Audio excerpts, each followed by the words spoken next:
The video and audio that you're watching right now is being filmed from 12.4 miles away, or about 20,000 meters, which makes this the longest, furthest recorded video ever. This is the 2-foot long lens which is going to make this possible. It's one of the longest and most efficient lenses which can allow you to shoot extremely long distances. I have no idea why anyone would actually want to have this in real life. You could probably literally see the place where Neil Armstrong landed on the moon if you had a good enough stable hand to look at it, because literally that is the amount of detail on this. It is a 452 times zoom, which is, well, stupid. We're going to be able to see from one end of this extremely long desert road which stretches across this giant valley for about 12 miles.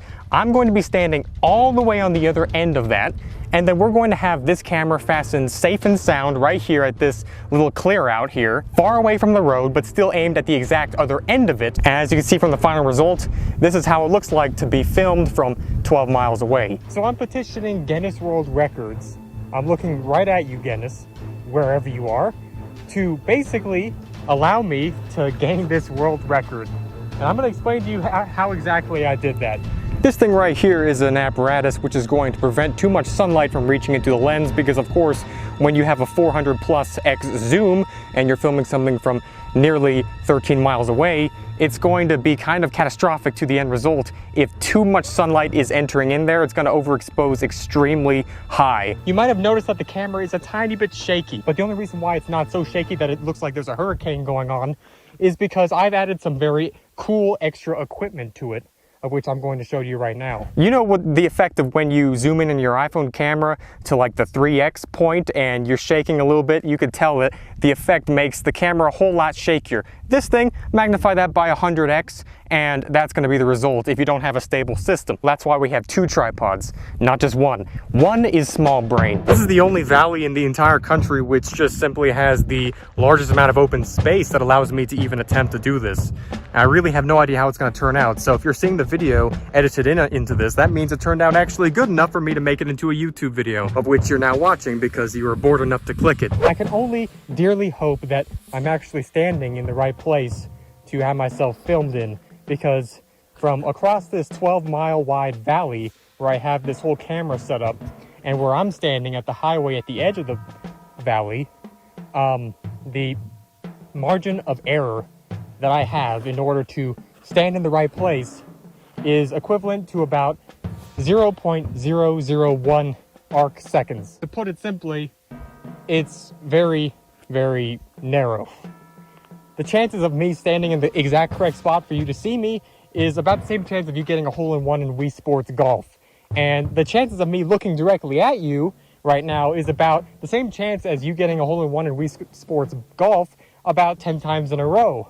So no, I can't life hack, unfortunately. I traveled 400 miles to make this video, so hopefully Guinness can give me a shot in entering their yearbook. Because of that, I'd be very honored. And also, as a further note that I forgot to add into this while I was recording, this was actually a 10 times further of a zoom than what the lens can offer on its own by using an updated version of the normal Canon DSLR's camera software, which allowed me to zoom in up to 10 times the distance as well that was already there, which made it technically over a 4000x zoom. Now, since we're here and I already traveled for about 45 minutes to get to the point away from where the camera is currently filming me, I guess I might as well put into perspective the amount of distance that there is between me and you right now. I am about 20,000 meters away, so as I said before, that's a very far distance, and it means even the speed of light is going to take 0.00001 seconds to reach your eyes through this camera.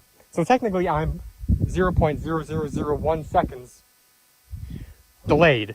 Now that may not seem like much, but considering the speed of light can go from here to the moon in only 1 second, well, I think that's pretty impressive if you ask me. And also, ironically speaking, if a nuclear bomb was dropped right here, since I'm filming at what used to be close to a nuclear test center, the sound of that nuke would actually take a solid 56 seconds to travel from here to the camera. Meaning the way I'm talking to you right now is faster than the speed of sound. About 56 times faster than the speed of sound, actually. I'm extremely tired. It took so long to set this whole thing up, and it's almost dark at this point.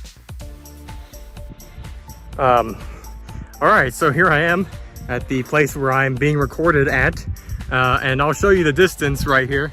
I'm not sure if you could zoom in with this camera side of the phone, but yeah, it's so all the way down there. It's actually quite insane. And it's getting dark.